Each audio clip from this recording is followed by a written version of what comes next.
Hello once again, options traders, and I thought this would be a great time to talk a little bit about the different connections among spreads, and in particular the diagonal, vertical, and time spread, also called a calendar spread.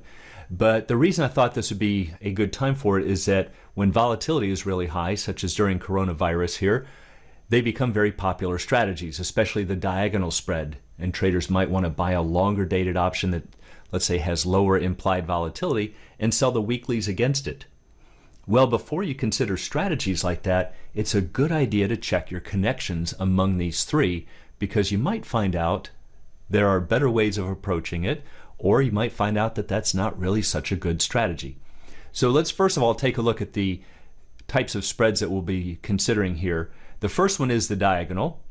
And what we're going to do here is to have different expirations and different strikes. That's a diagonal spread.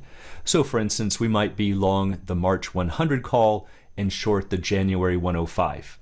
Different expirations, different strikes. That is a diagonal spread. A vertical spread uses different strikes but the same expirations. So we might be long the Jan 100 and short the Jan 105.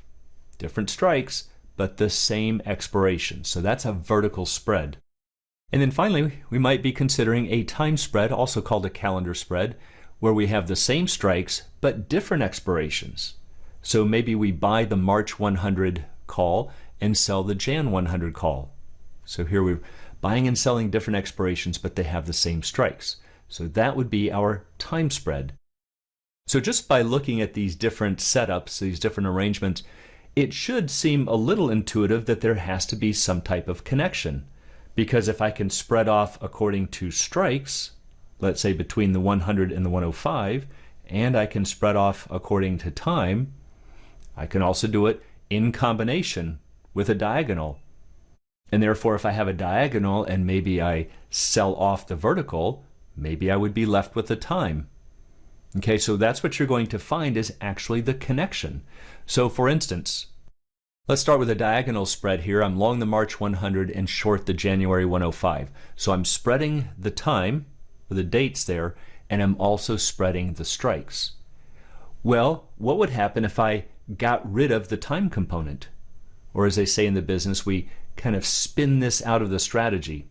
Let's sell off the time spread. Well, if I sell off the time spread, I would just be doing the opposite.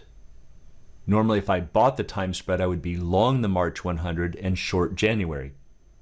If I sell the time spread, again, it's the opposite. I would be short March 100 and long January 100. But notice that if I do that, that these cancel. The long March 100 cancels with the short March 100, and that means I'm left with the January 100 and the short Jan 105. And that is our January 100-105 vertical. So there is a connection among these different spreads. And of course, I can go from the vertical to the time to the diagonal. So what's the connection here? Well, the basic connection is that the value of the diagonal has to equal the value of the vertical plus the time. And of course, we can use some basic algebra and say if I have the diagonal minus the time, I should be left with the vertical, which is what we just saw. Or if I have the diagonal spread and I subtract off the vertical, I should be left with the time. So let's jump over to an Excel spreadsheet and see if this relationship actually holds with real option prices. Here's an Excel spreadsheet where I put some option prices in according to a pricing model. So I'm just looking at the stock at 100, volatility at 30%, and just for this demonstration, I'm going to use the calls, but it would work just as well with the puts. So I'm going to consider two different expirations, 30 days and 90 days. Over on the left, we have the $100 call would be worth $3.43, the 105 worth $1.56. Over on the 90-day expirations, the 100 call worth $5.94, the 105 call worth $3.91. So now take a look down below here. Let's start with the diagonal spread. And of course, there's a lot of different ways we could create a diagonal. But for this one, I'm just going to assume that we're going to buy the 90-day lower strike $100 call for $5.94. We're going to sell off the 30-day 105 call for $1.56.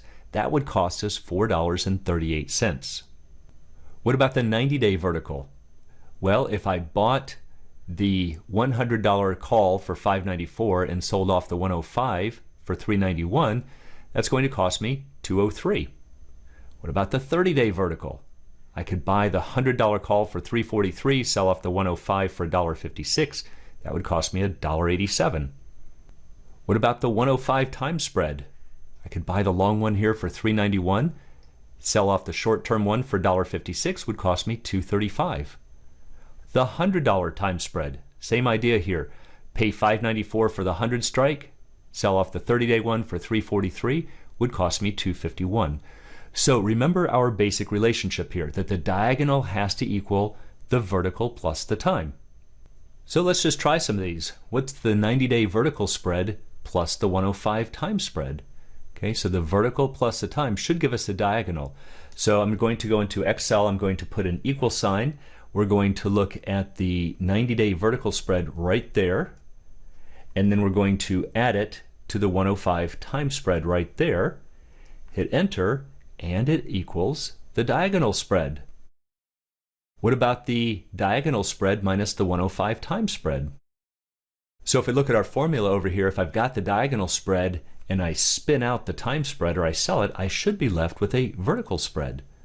So watch this. We're going to take our diagonal spread equals, take our diagonal spread, and we're going to subtract off the 105 time spread, which is right there. Enter, equals 203, and it equals the 90-day vertical spread right here. What if we took the diagonal spread and subtracted off the 100 time spread? Let's try that one.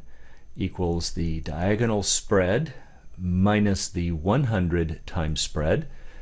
Should leave us with the vertical spread, but for 30 days. And there it is, $1.87, $1.87. And again, the intuition behind that is, remember that the diagonal has some vertical spreadness to it, let's call it. It also has some time spread to it. It's a combination of them.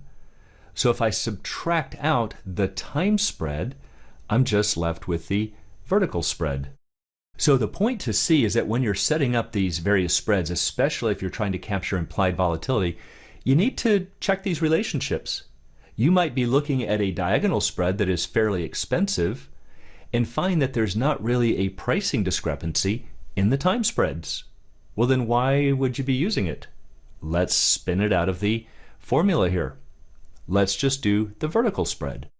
So that's a real basic use of this relationship here, but it will certainly give you some key insights and help you to make better decisions. For anyone who'd like to learn more about the art and science of options trading, please check out the Alpha Trader course and strategy lab at optionsa2z.com. Also, please join us on the Facebook trading group Options A to Z, and you can find a link in the description below.